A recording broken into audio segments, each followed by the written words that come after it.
NBA fans, welcome back. It's been a while since I've done a non-Sixers related video, you know what I mean? And so, no Sixers stuff in the backdrop. Let's just go blue screen. Let's talk about the Ant-Man. Anthony Edwards has inspired me to make a video about him because of the way he's been playing lately, and honestly, the way I kind of perceived his talent at the beginning of the season. People aren't talking about him a lot. I think they're starting to because of the explosive out of the gym dunks that he's been performing, game after game in the last couple of weeks. And Anthony Edwards is a really exciting player. It's a shame he's on the Minnesota Timberwolves, but I just want to sit down and just dissect his game a bit with you guys. Before doing so, like the video, subscribe to the channel. If you like Sixers basketball, if you like NBA basketball, draft stuff especially, anything around the league, I'm the channel to follow. I post and upload every single day, at least once a day. This is going to be my third upload of the day, so I'm going to put out good content every single day, multiple times a day. Hit that like button, hit that subscribe button. Let's get into it. Anthony Edwards, it's a shame the guys on the Minnesota Timberwolves. They're 9-30 right now, but with Chris Finch under the helm, they look like a different team. I've followed a lot of Minnesota Timberwolves Twitter basketball, in the past couple of weeks. I want to see what their opinion is on Chris Finch, and for the most part, they seem like they like the guy. They seem like they like the energy. I don't watch enough Timberwolves games, every single day to be able to tell you if I've noticed a difference, but they appear to be a different team. They've won 2 of the last 3 games, which isn't insane, but they're 9-30. So, yeah, that's pretty insane. Anthony Edwards on the season is averaging 16 points a game. Defensively, he doesn't really do much, and everyone knows he's kind of a volume scorer.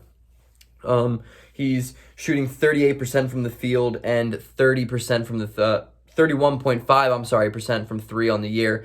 And he's a pretty decent rebounder. He's not a great passer, but the thing about Anthony Edwards, bro, is he is fearless. That man is fearless. His mentality is similar to Kobe.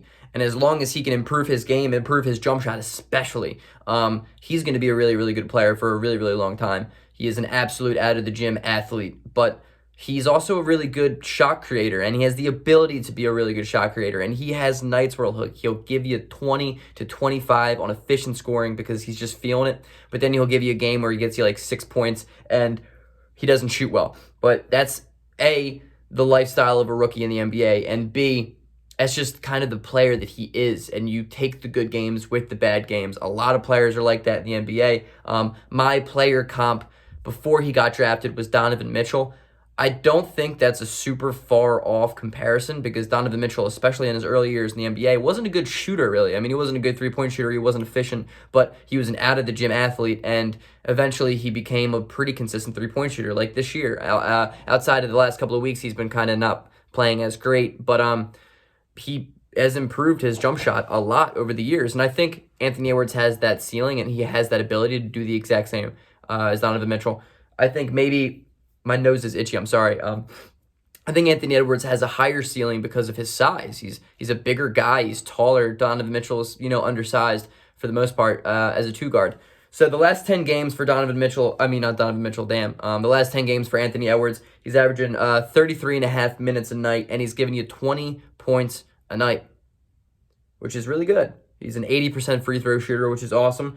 31% from 3, and 38% from the field. Obviously, his biggest hole when it comes to offense is his efficiency, but he's been a fearless scorer.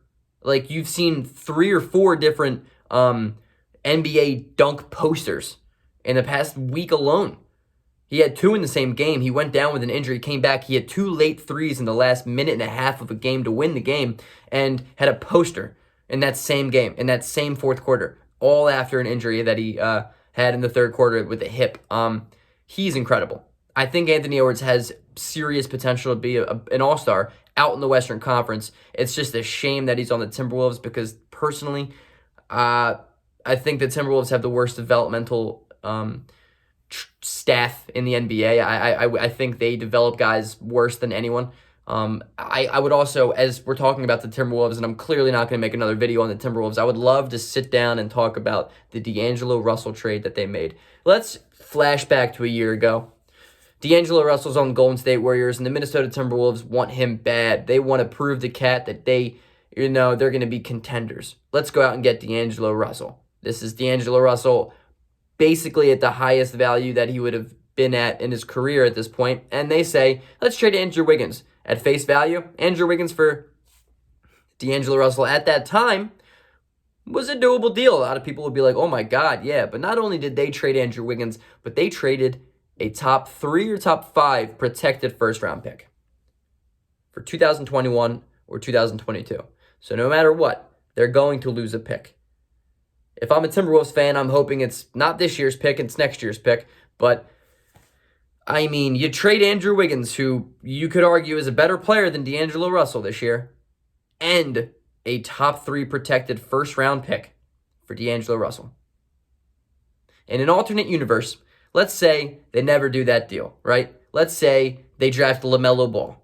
Let's say they keep this year's pick. Let's say they have the number 1 pick and they get Cade Cunningham. The roster could look like LaMelo Ball, Cade Cunningham, or LaMelo Ball, another guy, or Cade Cunningham, Anthony Edwards, Andrew Wiggins, and Karl Anthony Towns. I don't like Andrew Wiggins, but I'd rather have him than D'Angelo Russell right now. And that alternate universe team is looking a lot better than the one now.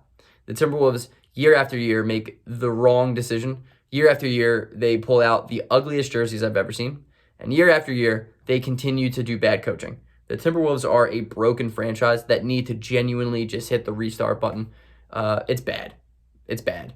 Hopefully Anthony Edwards can show some signs of light for the organization, for the team, because, I mean, even Karl Anthony Towns, the guy really hasn't played this year, and he can't do it all on his own. He cannot do it all on his own. Minnesota is becoming a place that you go for your career to die. And for Timberwolves fans, I sincerely hope Anthony Edwards changes that narrative. Peace out.